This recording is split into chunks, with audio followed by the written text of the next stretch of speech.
Hi guys, welcome to another Block Spotlight. Today we're going to be taking a look at two of the advanced tracks that Railcraft adds, and these are the boarding track and the holding track. Now both of them are fairly similar. The difference between them is that the boarding track on the left hand side here, you can see it's got an arrow on it on only one side. That just means that this will send a cart in one direction. The holding track has got an arrow on both sides. That means that it will send a cart in either direction. Now, the way this works is both of these carts will stop a cart dead when it goes over the top. When you apply a redstone signal to them, they will send the cart off in whatever direction is appropriate for the track. So in the case of this boarding track, it will always send it off in this direction because that's where the arrow is pointing.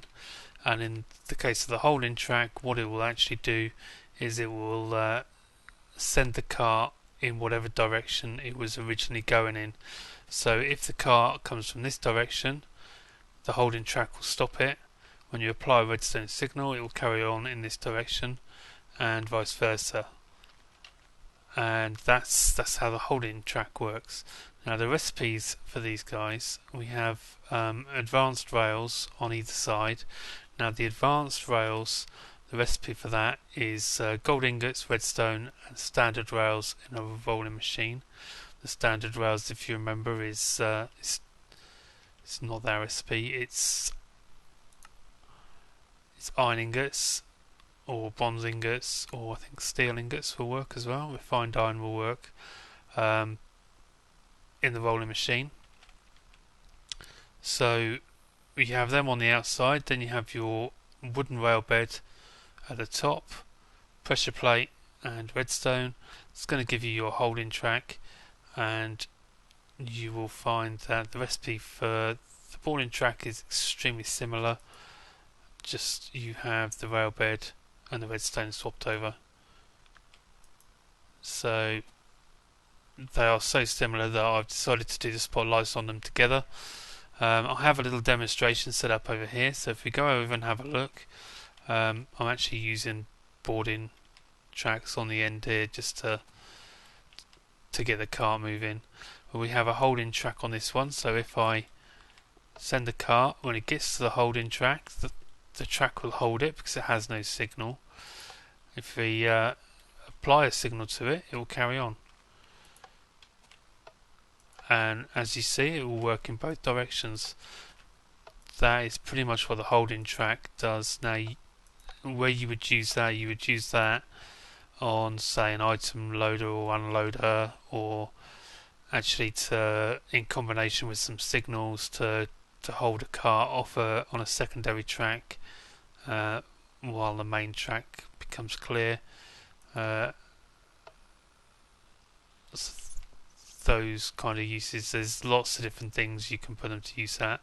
You will actually find once you get going with some railcraft automation and track building that you will end up using an awful lot of these holding tracks. Now here we have a boarding track, and I don't want to get in that cart. What you'll see is again it will stop when it gets to the to that boarding track, and then if we apply a signal to it, it's actually going to send it back in the original direction.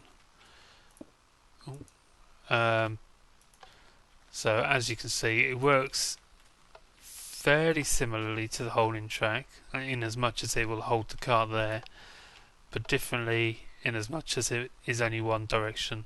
It's always going to send the cart off in the same direction. So there we go. There's the two tracks that we're looking at. Hopefully you'll find uses for them.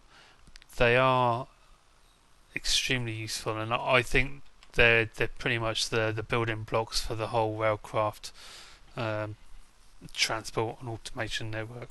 So I've certainly made extensive use of both of those tracks, so I hope you'll be able to find use for them in your worlds. And thanks for watching, guys, and please hit the subscribe button above, and check out my Twitch and my Twitter page as well. And I'll see you next time. Thanks for watching.